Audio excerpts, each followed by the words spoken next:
Hey everybody, welcome back to the channel. Good to see everybody. I want to do something different today. I'm not going to do a gear demo. I'm going to talk about guitar. I'm going to talk about education, and I want to get vulnerable with you guys about guitar. And what I mean by that is I want to get real about my lack of practicing and my lack of improving on this instrument in the past 2.5 years. And I want to talk really briefly, really quick about gear. And speaking of demos and gear and stuff, I love gear, freaking love it. I love guitars, I love amps, I love pedals. It's my life. I live and breathe it. And some people will say, "Hey man, why do you have all those pedals on that board? Just plug straight in the amp. Like, just practice. You should be getting better and not worry about all that stuff. You're not going to get any better." I disagree with that statement, and I'll tell you why. I think that the tools of the trade, if I was a carpenter and I bought this silly great hammer and it made me excited to go to work every day to use this new piece of machinery to help make my job easier, I would be stoked.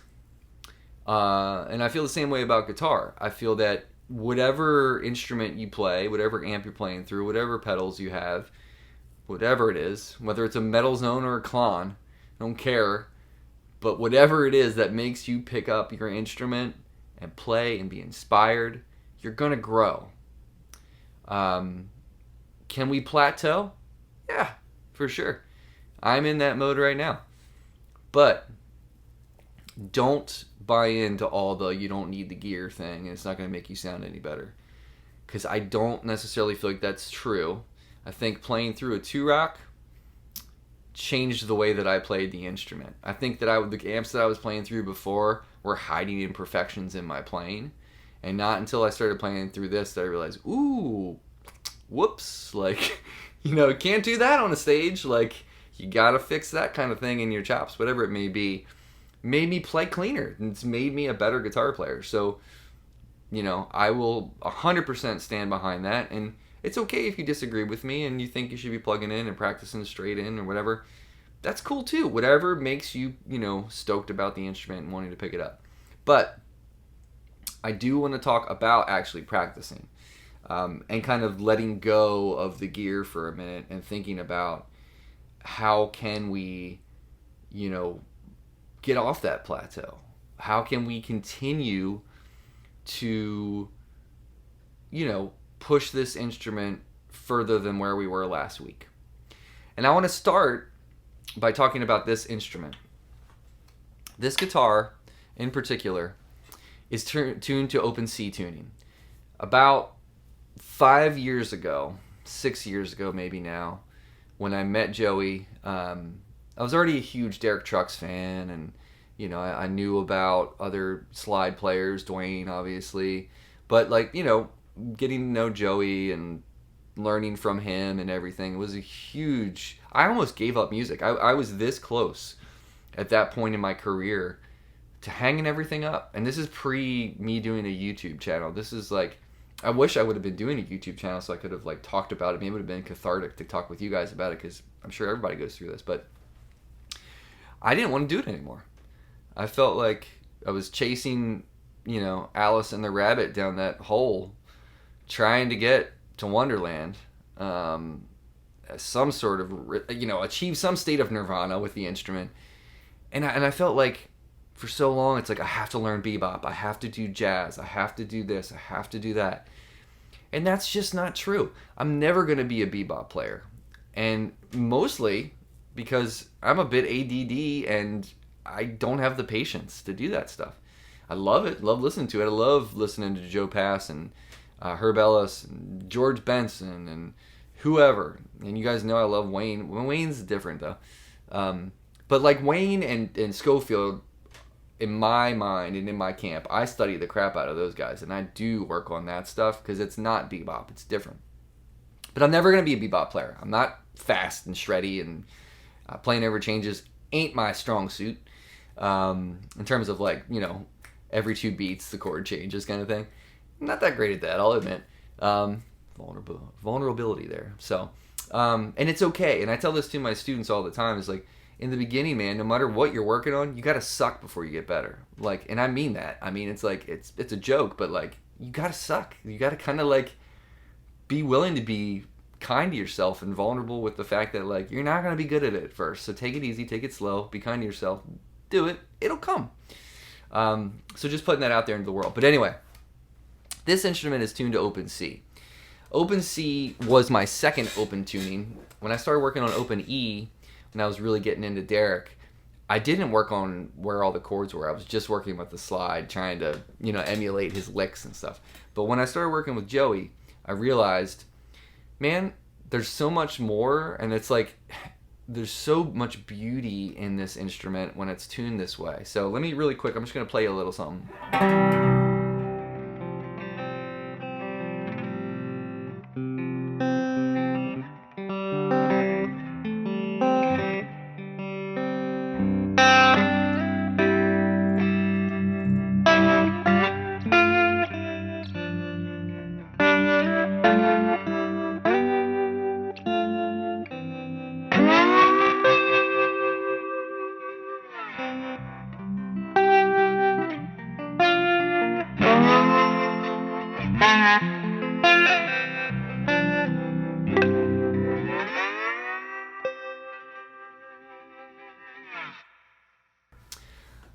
I love how this sounds. I mean, just doing this.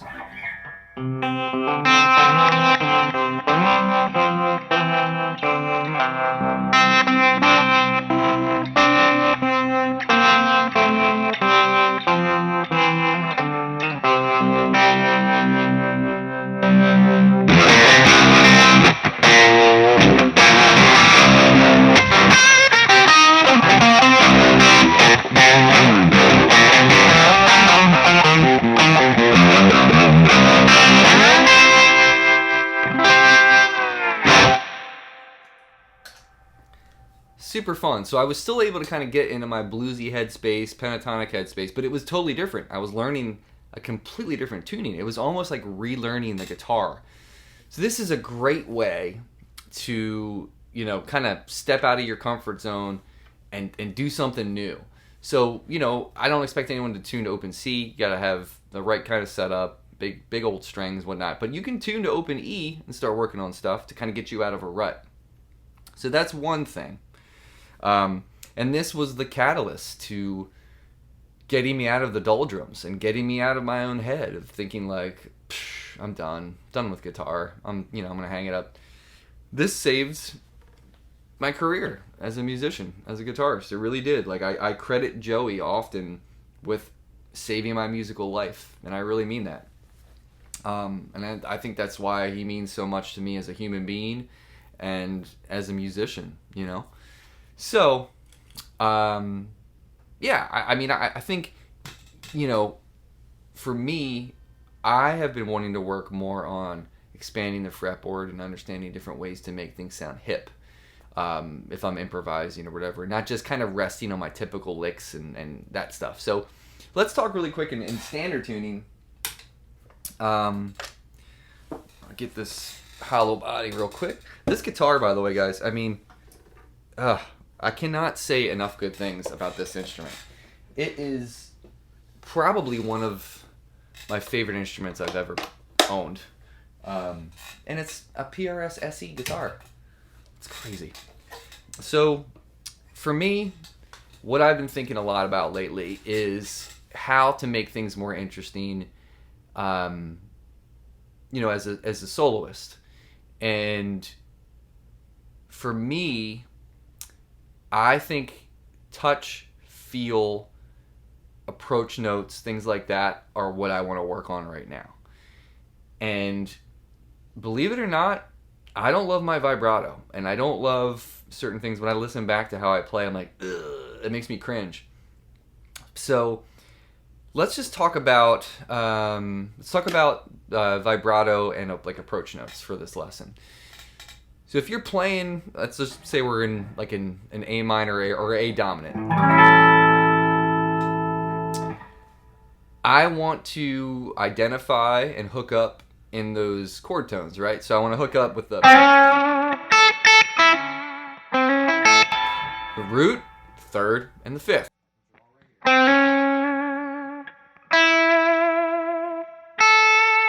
Root, right? So we want to try to get to those, but a cool way to get to those is from above or below, right? So if I'm playing, if it's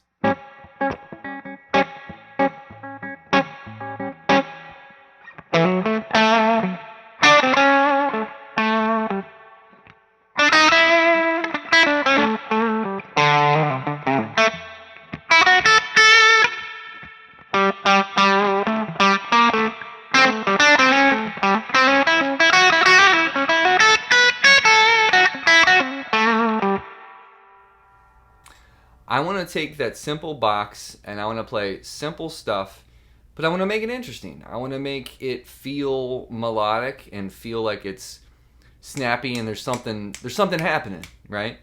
So for me, what I feel like I've been wanting to work on is just more dexterity, more facility in my hands. I want to be able to play a note like this and let it ring.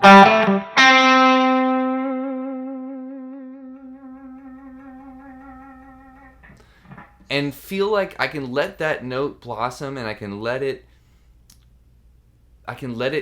guide me where I'm going next and not have it feel stale. And like just even like getting into that Mike Landau like thing where he, you know, and Stevie did this all the time.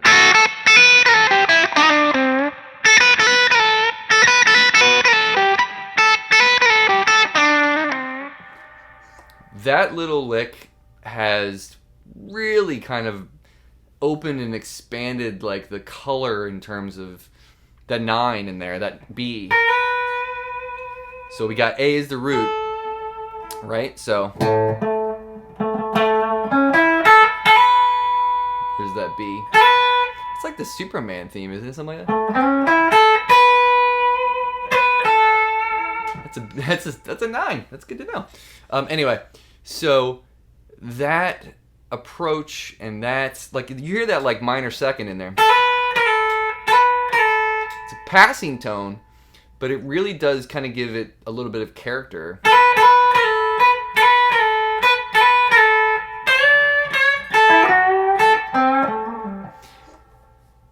And the attitude of those quarter bends, those in between things, that's where the sweet sauce is. So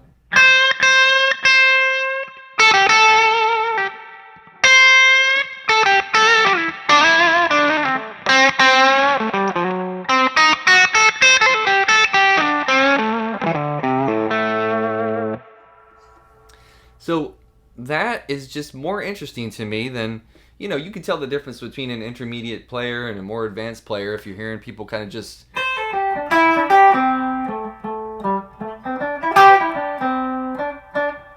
If you're just outlining, you know, the structure of the pentatonic scale.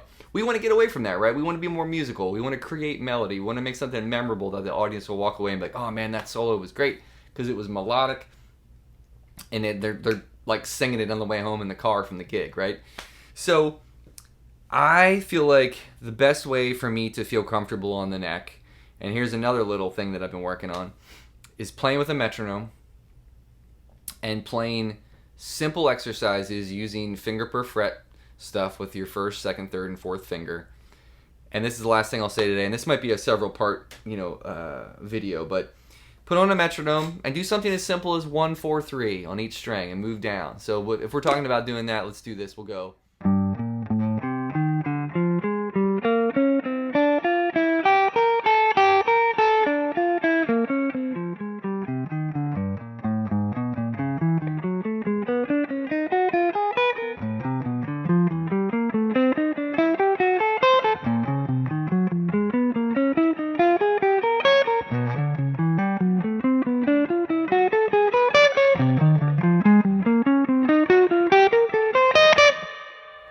Just put on a metronome and you just go up and then you go back. Just to keep working on the finger strength. It's the same thing as if you're working out in the gym and you're working specific muscles. You know, you gotta get the burn on, right? You gotta start getting that stuff, basically warmed up. It's a great warm-up exercise. So if you do that more and more and more, and I'm finding I just started doing it again this week and playing with the metronome, and then speeding up the metronome gradually. kind of getting a little bit more comfortable. So you can start off playing quarter notes like this.